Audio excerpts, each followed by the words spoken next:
Buenos días, buenas tardes, buenas noches en Mañolandia, aquí en la sala de guerra y nunca mejor dicho, porque esto es la caña, ¿eh? Madre mía, qué principio de semanita hemos tenido tanto el lunes como el martes, señor Conde. ¡Wow!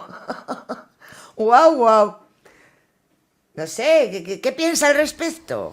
Bueno, pues que era de esperar. ¿Qué quieres que no, no es que no sé, qué quieres que te diga que no hayamos estado diciendo de continuo, solo estamos ya esperando confirmaciones de esas informaciones que se han ido dando, que van cayendo esas confirmaciones y que bueno, que seguimos avanzando, es lo que puedo decir.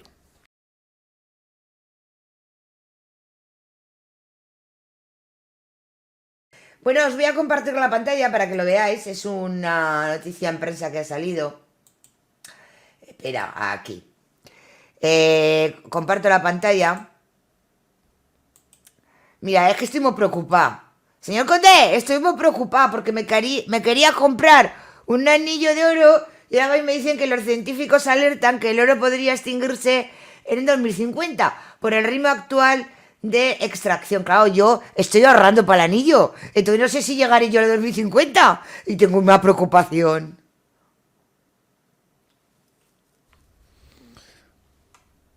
Me has dejado, te lo juro.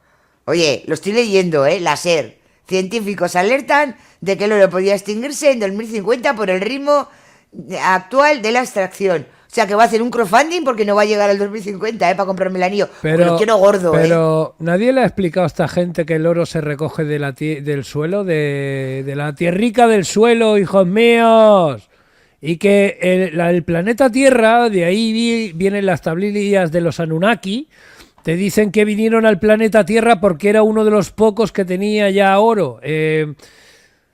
Eso que os están contando es una mentira. Otra vez para que nos caguemos de miedo o algo, ¿o qué? No, va en la línea del cambio Cambio global, del claro. calentón climático este que tienen ellos en la cabeza y que es pura propaganda.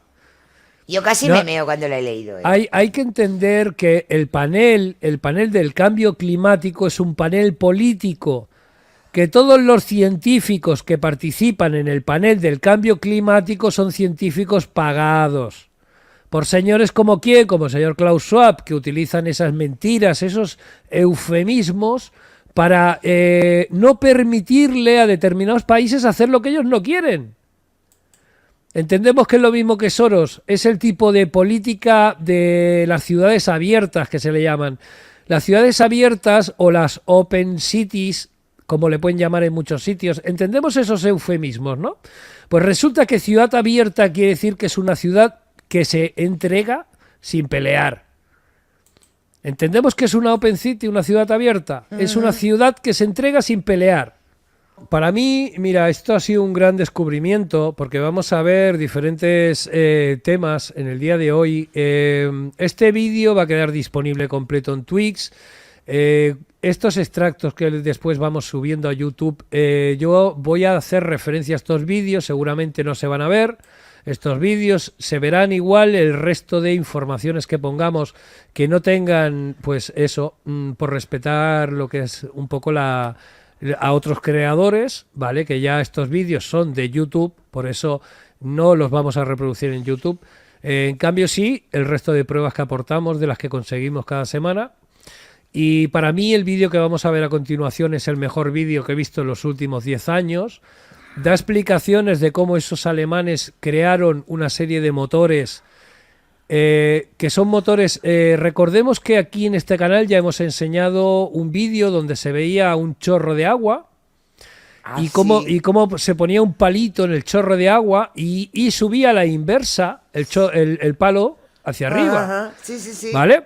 Pues partiendo de esa figura, digámoslo así, o de esa forma de entender la física, resulta que nos van a explicar algo que tiene todo el sentido del mundo, cómo a través de un...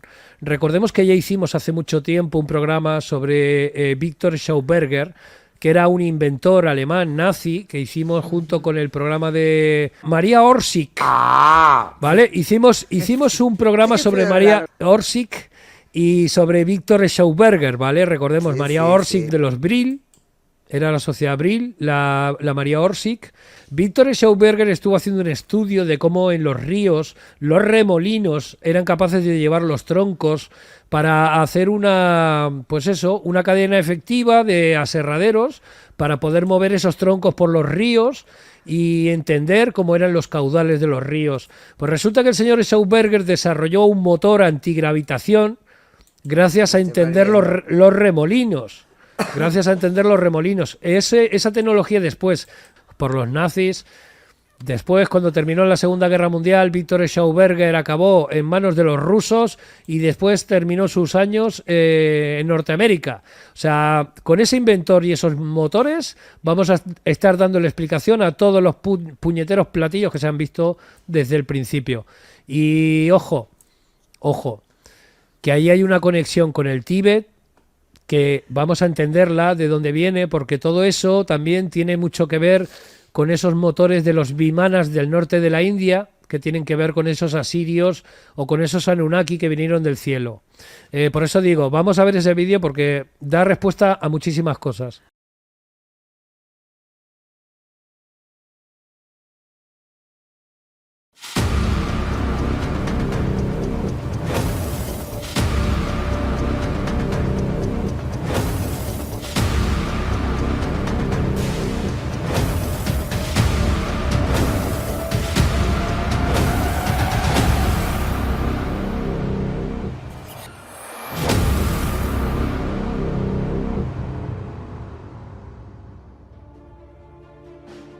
Hitler desarrolló su campaña nazi Die Glocke y envió a sus soldados por todo el planeta, incluso tan lejos como al Tíbet, para obtener registros antiguos e información sobre cómo desarrollar esta tecnología ancestral. Incluso utilizó a Maria Orsic, que era miembro de la Sociedad Brill, para canalizar información sobre cómo desarrollar esta tecnología bajo la Orden del Sol Negro. Cuando Rudolf Hess presenció una sesión espiritista de Maria Orsic mientras canalizaba a su difunto amigo Dietrich Eckart, se convenció de que ella era auténtica. Rudolf había cumplido condena en prisión con Adolf Hitler y se conocían. Se presume que fue quien le contó a Hitler sobre Maria Orsic, sus sesiones de canalización con los seres de luz de Aldebaran, y lo más importante, sus platillos voladores. El famoso científico Winifred Schumann reconoce que los bocetos del platillo volador que dibujó Maria Orsic se parecían mucho al trabajo del científico austríaco Victor Schauberger. Fue justo después de que Rudolf revelara lo que realmente estaba haciendo Maria Orsic, que los alemanes esencialmente secuestraron a Schauberger y lo pusieron a trabajar en los platillos voladores alemanes. Pero ¿quién era Victor Schauberger y qué descubrió? Victor Schauberger era un inventor austriaco que trabajó en realidad durante la Segunda Guerra Mundial con el Tercer Reich, y es bien conocido por su mecánica de vórtices, y trabajó mucho con vórtices de agua. Al principio estaba muy interesado en la forma en que el agua se purificaba en los arroyos y fluye al formar torbellinos naturales. Y así la idea de lo que llamaríamos tecnología vortex, y en cierto sentido, el uso de agua en este caso, él fue realmente pionero. Victor Schauberger creó una tecnología vortex asombrosa. De hecho, analiza los peces estudiados en un arroyo. Notó que las truchas podían quedarse quietas en una corriente en movimiento debido al vórtice del flujo de agua sobre su cuerpo. Analizó exactamente lo mismo en los salmones que nadaban contra la corriente río arriba. Estos vórtices en el flujo de agua sobre el cuerpo del pez le dio el concepto y la idea de crear una tecnología basada en el vortex que se basara fundamentalmente en tirar, en lugar de empujar. Entonces, su tecnología real te permitiría atravesar el espacio en lugar de empujar contra el espacio. El motor ovoide basado en vórtices de Victor Schauberger fue motivo de aclamación por la crítica. Finalmente, luego de unos años, un conglomerado corporativo lo secuestró. Lo llevó a otro país. Lo obligó a firmar los derechos de su invención, a cambio de que pudiera volver con su familia. Fue encontrado muerto 5 días después. Victor Schauberger fue un físico que creó un dispositivo llamado repulsing que usaba la generación de vórtices para crear realmente sustentación y maniobrabilidad de objetos en forma de disco. Lo interesante de sus técnicas es que Schauberger creía realmente que estábamos haciendo las cosas mal en física. Dijo que los pájaros no volaban, sino que eran volados, y los peces no nadaban, eran nadados. Entonces, todo lo que realmente tienes que hacer es aprovechar las fuerzas que existían en el éter a nuestro alrededor. Y en realidad podrías generar movimiento y rendimiento teórico como un platillo volante. Schauberger inventó una serie de dispositivos de elementos inusuales, incluido un tipo de dispositivo de platillo volador que funciona como una especie de vórtex de tornado volador similar a un giroscopio. Lo curioso con el dispositivo de Schauberger es que es muy posible que una aeronave, en particular un tipo de aeronave de platillo volante, en realidad puede ser propulsado por un vórtice de agua. El tema con los nazis y la investigación de los platillos voladores es que está basada en hechos. De hecho, todos sabemos ahora que hubo ciertos científicos alemanes durante la Segunda Guerra Mundial. El más prominente era Victor Schauberger, que estaban haciendo un trabajo muy interesante. Digamos que incluso un trabajo genial de naves en forma de disco. Schauberger fue un genio autodidacta, que luego fue reclutado por las SS para trabajar para ellos durante la guerra. Él creó aeronaves en forma de disco. Fueron probados. La pregunta es, ¿los extraterrestres ayudaron a los alemanes a desarrollar esa tecnología? Y el hecho es que los alemanes son tipos muy brillantes. Los alemanes eran ingenieros absolutamente brillantes, y parece que hay un rastro de esto. Todo esto se remonta a la Prusia del siglo XVIII, donde estaban trabajando, y su interés en el desarrollo de tecnología antigravedad y de aeronavegación. Tal vez los alienígenas no sean necesarios para que los alemanes logren las cosas que lograron tecnológicamente, no habría estado mal. Y también está el hecho de que había personas como Hermann Oberth, que en realidad fue el mentor del Dr. Wernher von Braun. El físico detrás de la ingeniería de von Braun dijo que recibieron ayuda de seres de otros mundos. Podría haber algo similar con Victor Schauberger y con los antiguos textos hindúes sobre Vimanas, que hablaban de que el mercurio era parte del sistema propulsor de estas antiguas naves. Y supuestamente usando mercurio también se generaría el tipo de vórtices Schauberger. Pero estarías usando mercurio en lugar de agua. Y el mercurio tiene muchas cualidades inusuales. Es un elemento. Es un metal. Es un líquido. Es un conductor. Puedes hacer cosas con mercurio que realmente no puedes hacer con ningún otro metal. De hecho, ni con ningún otro elemento. Y una de esas cosas es crear un giroscopio de mercurio. Y un giroscopio de mercurio sería un giroscopio sellado con mercurio adentro moviéndose como un líquido, en un vórtice o con un tipo de acción giroscópica. Y luego si introdujeras electricidad en ese giroscopio de mercurio, electrificarías ese mercurio y se convertiría en plasma. Un gas electrificado que gira con un movimiento de tipo toroidal o giroscópico. Los científicos han utilizado giroscopios durante años como ejemplo de gravedad artificial y efecto antigravedad. Entonces de alguna manera una nave que está usando este tipo de tecnología vórtice, especialmente una con mercurio, es un tipo de aeronave estilo platillo volador muy viable. Y la otra cosa interesante acerca de esta nave, es que una vez que se ha introducido la electricidad en el vórtice de mercurio, lo va a iluminar, y será extremadamente brillante. Entonces, si vieras a este objeto volar, sería tal como se describe en muchos ovnis, en el que hay un objeto girando y es muy brillante. Incluso con luces que resplandecen, titilan o giran en el borde de la nave, y así es exactamente como se vería realmente y actuaría el giroscopio de mercurio.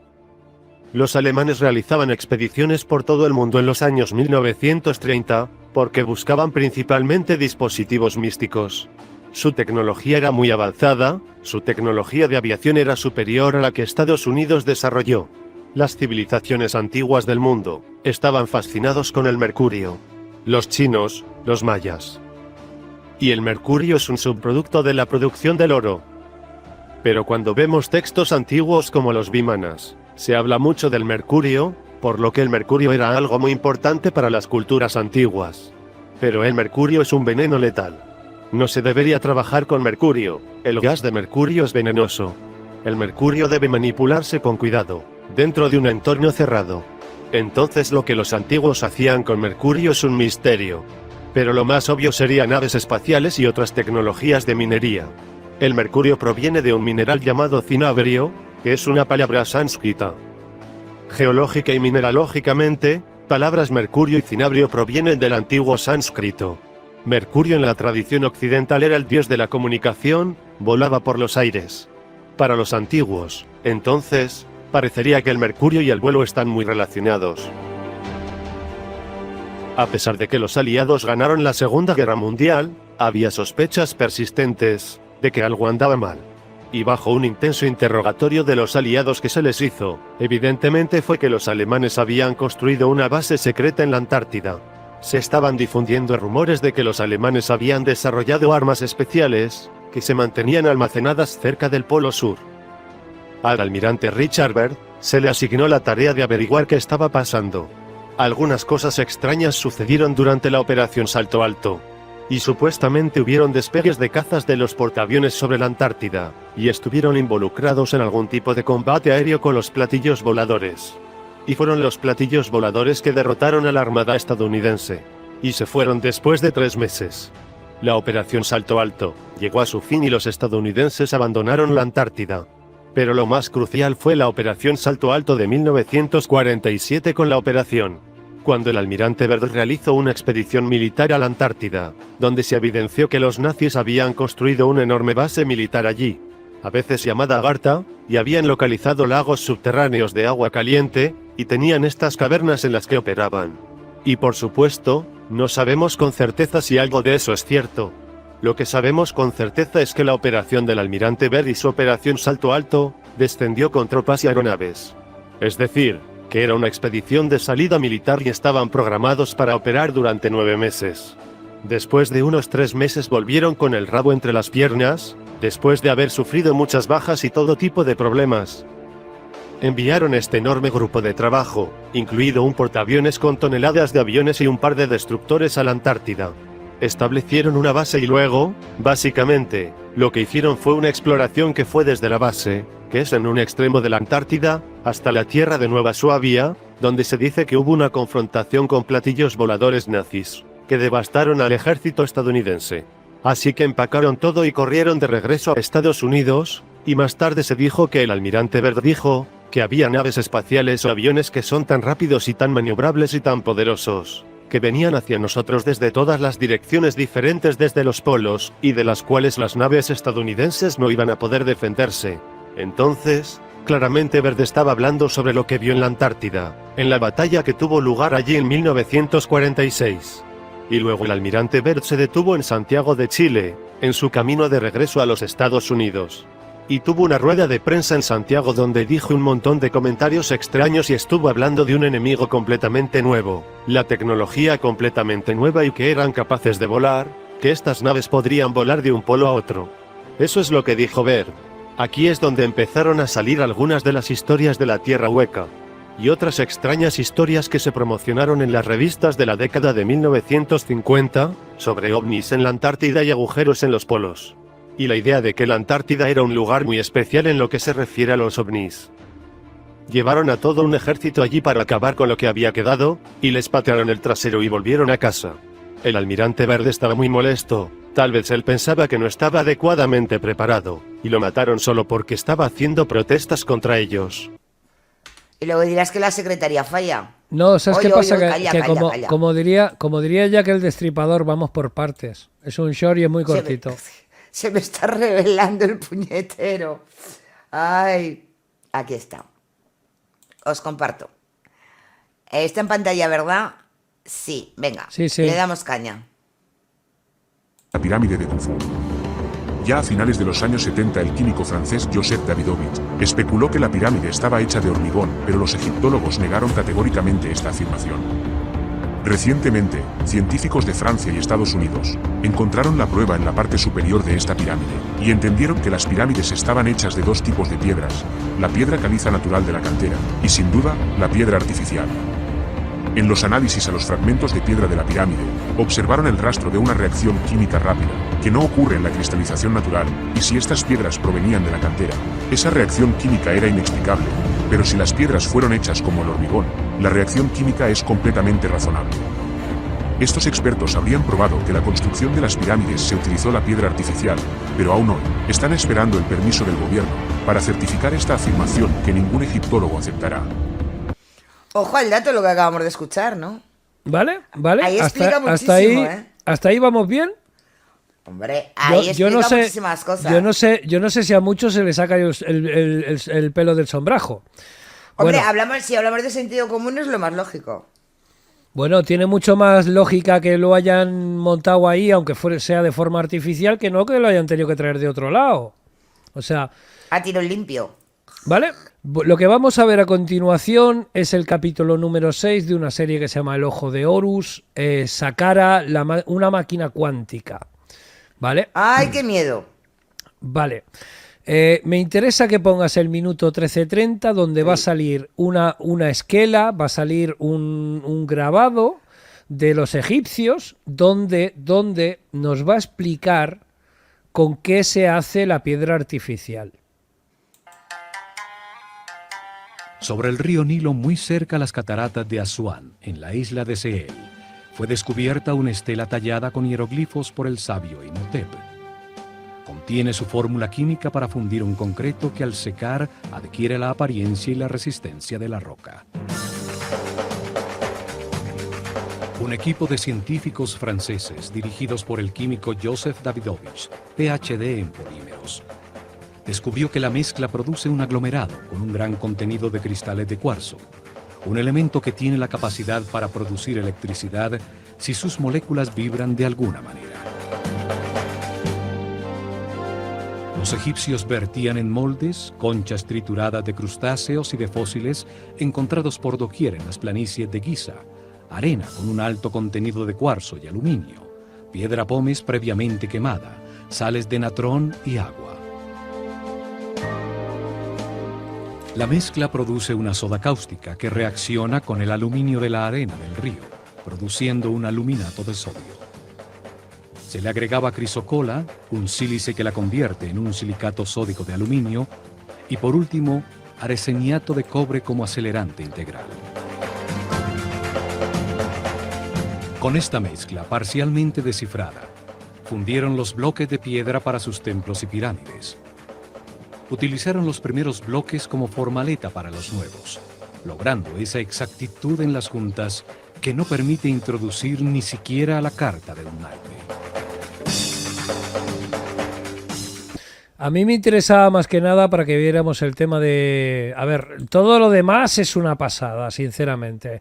Todo lo demás que ha explicado de Egipto, de cómo estaba montado y demás. Lo bueno que tiene es que nos está dando explicaciones científicas, como hemos visto en ese short primero, conforme que ya se sabe que todas esas pirámides, pues bueno, están construidas con piedra artificial.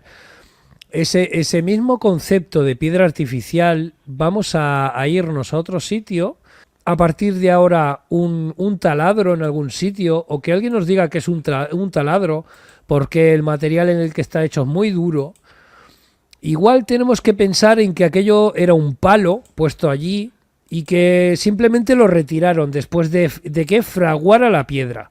Que igual debemos cambiar un poco el concepto de cómo pensamos que se ha hecho, porque determinados relieves que están sobresaliendo la piedra, habría que rebajar toda la piedra menos ese relieve. Igual es al revés, igual está Exacto. moldeado, igual está moldeado. Es un molde, claro. En lugar de hacer, por ejemplo, yo como hago un negativo de algo, yo voy, por ejemplo, hago una máscara de yeso y la corto y me va a quedar un molde completo por dentro. Pues yo ese molde luego lo utilizo para hacer algún tipo de representación, como es una estatua, y yo me voy a encontrar que lo voy a hacer con molde, voy a estar rellenándolo, aunque luego cuando ya frague esa estatua sea una puñetera piedra. ¿Por cómo hacían ellos ese cemento que era piedra artificial? No era otra cosa. ¿Vale? Por eso a esto vamos a intentar hacernos un poco esa idea, pero con otras culturas. A ver a dónde nos lleva. Vamos al tema.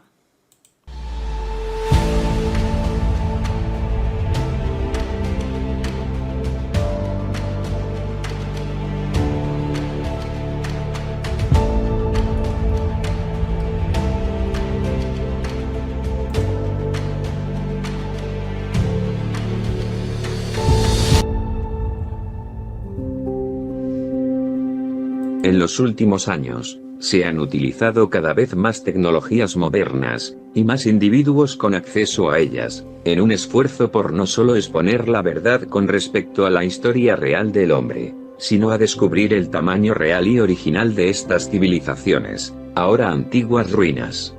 Muchos de los sitios han sido devastados, no solo por los asentamientos futuros y ladrones de tumbas, sino también expuestos a los elementos de la madre naturaleza.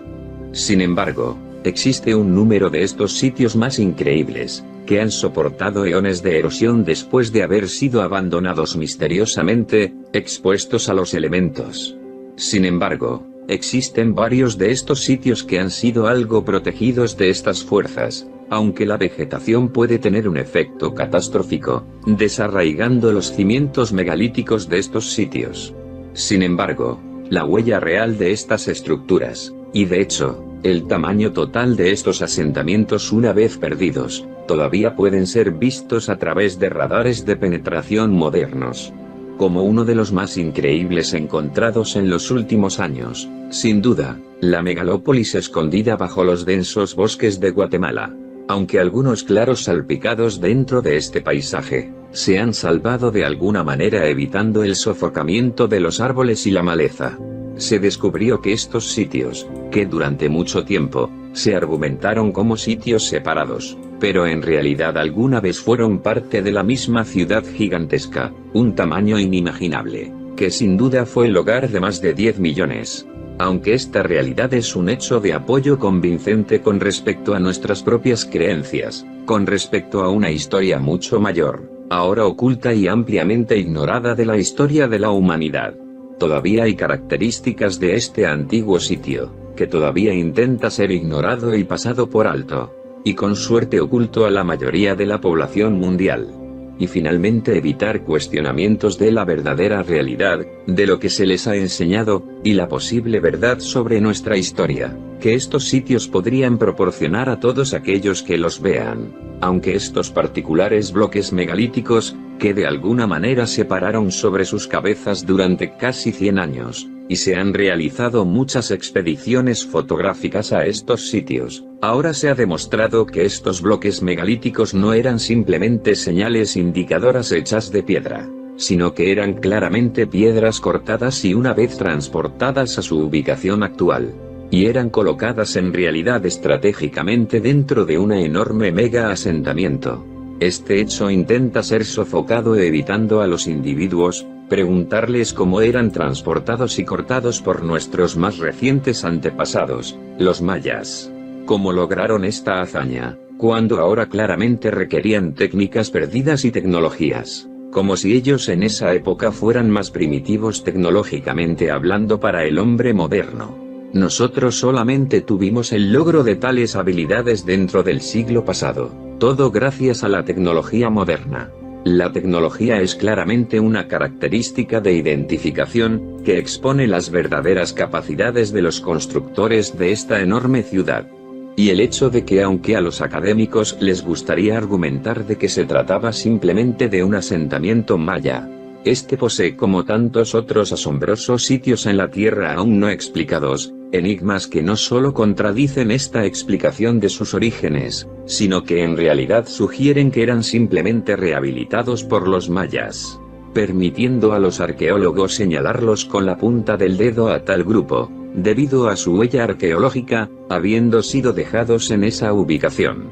De hecho, fueron construidos por una antigua civilización ahora perdida, altamente tecnológica, capaz que debido a su inmensa edad ahora se ha perdido para la historia, como tantos de sus antiguos asentamientos perdidos en las arenas del tiempo.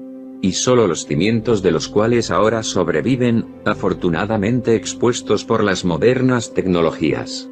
¿Quiénes eran estas antiguas personas, y cómo o por qué se mudaron y cortaron enormes y enigmáticos megalitos antiguos dentro de esta enorme ciudad ahora perdida? Wow, ¿no? Bastante lógico todo esto, pienso yo, ¿eh? Todo lo que hemos visto esta noche. No sé, lo que pasa es yo creo que más o menos todo llevaba una misma línea. Y mira, si quieres, yo voy a aportar unas imágenes de Moctezuma II, el último rey azteca que reinó entre 1502 al 1520, y me gustaría que le viéramos la cara. A ver. Y luego tú me lo cuentas, ¿eh? A ver qué cara tiene. ¿Qué cara tiene? Hombre, pues qué decirte. Pues muy Mírale, normalita, ¿no? mírale el gorro maño que lleva en la cabeza. Sí, el cachichulo, que digo, y el cachirulo, sí. Eso sí me he Míralo, dado cuenta. aquí lo tenemos. Moctezuma, el último rey azteca. Dime que no tiene cara de dónde. Pues se tiene cara de por estas tierras, ¿eh? Europeas. Bueno, ¿y qué lleva en la cabeza? Pues un pajarito de esos que vemos todos día sí día también, ¿no? Bueno, pues yo creo que ya está hablado, ¿no? De dónde era este rey.